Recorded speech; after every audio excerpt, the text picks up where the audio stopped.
Sa wedding, ano nga ba ang requirements para maging ninong at ninang? Okay, ano nga ba ang mga requirements?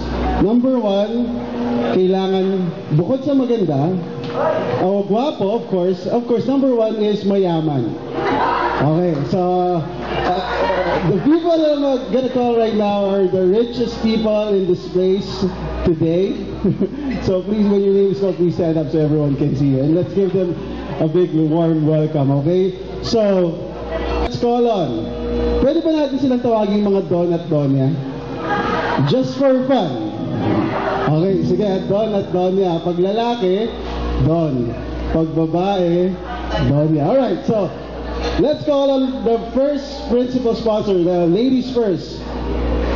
Can we give a big round of applause for Donya Estrella Basit?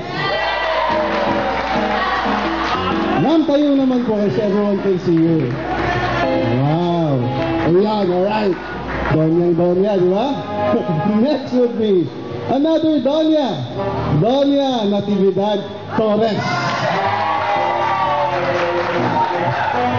Please stand up so everyone can see you. Thank you, ma'am. Wow. You look glamorous.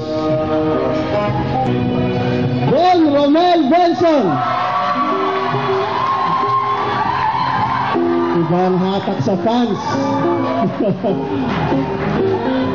Thank you, sir, of course. And we also have, last but not the least, we have Don Edwin Santowala. So once again, let's put our hands together for the principal sponsors. Let's give them a big round of applause. Alright, so those again are the principal sponsors, very important people of this afternoon.